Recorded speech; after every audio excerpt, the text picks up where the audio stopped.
দেখেন, শিক্ষা মানে হচ্ছে কোরআনুল কারীম। আর কোরআনের মধ্যে যখন আমরা লক্ষ্য করব, আল্লাহ সুবহানাহু ওয়া তাআলা বলছেন জান্নাত হচ্ছে মুত্তাকিদের জন্য, জান্নাত হচ্ছে সৎকর্মশীলদের জন্য, জান্নাত হচ্ছে সবরকারীদের জন্য।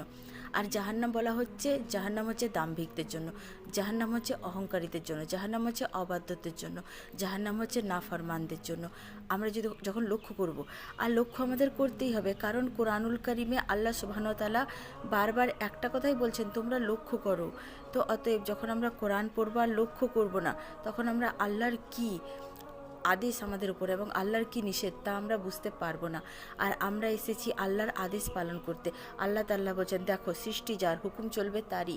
তো সৃষ্টি কার? সৃষ্টি আমাদের রব আল্লাহ সুবহানাহু ওয়া তাআলার, যিনি বলছেন যে আমি হচ্ছি আসমান জমিনের মালিক, আসমান জমিনের নূর। তো আল্লাহ তাআলা হচ্ছেন নূরুস সামাওয়াতি ওয়াল আরদ, এবং আল্লাহ তাআলা হচ্ছেন যে আসমান জমিনের মালিক, লিল্লাহি মুলকুস সামাওয়াতি ওয়াল আরদ। তো অতএব তার ছাড়া আসমান জমিনের সার্বভৌমত্ব কারো নেই, এবং যা কিছুই চলছে তারই আদেশের উপর চলছে। তো অতএব তার আদেশের উপর মানব জাতিকে আসতে হবে। এটাই বলা হয়েছে যে আল্লাহর আদেশের উপর আসো। তো তুমি কি করে আসবে যখন তুমি বুঝতেই না পারবে? তো এই বোঝার জন্য আল্লাহ তাআলা বলছেন যে তুমি লক্ষ্য করো কোরআনের আয়াতসমূহ, যখন তুমি পড়ো তখন তুমি দেখো তোমার রব তোমাকে কিছু আদেশ করছেন অথবা তোমাকে নিষেধ করছেন। তো যখন তুমি আদেশ পাও তখন তুমি সেটি করতে উদ্যত হও, আর তুমি সম্পূর্ণরূপে মনস্থির করো আমি এটা করব। তো আল্লাহ চাইলে তোমাকে করাবেন, আর আল্লাহ যদি চান তাহলে তোমাকে করাবেন না, সেটা অন্য বিষয়, কিন্তু করার জন্য তোমাকে প্রস্তুত হতে হবে।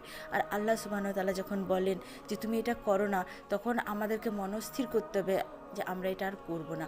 আর আল্লাহর কাছে সাহায্য চাইতে হবে যে আল্লাহ এটা থেকে আপনি আমাকে বিরত রাখুন, কারণ আমি আপনার নিষেধাজ্ঞা পাচ্ছি। তো এইভাবে যখন আমরা চলবো, ইনশাআল্লাহ কোরআন আমাদের জন্য হিদায়াত হবে।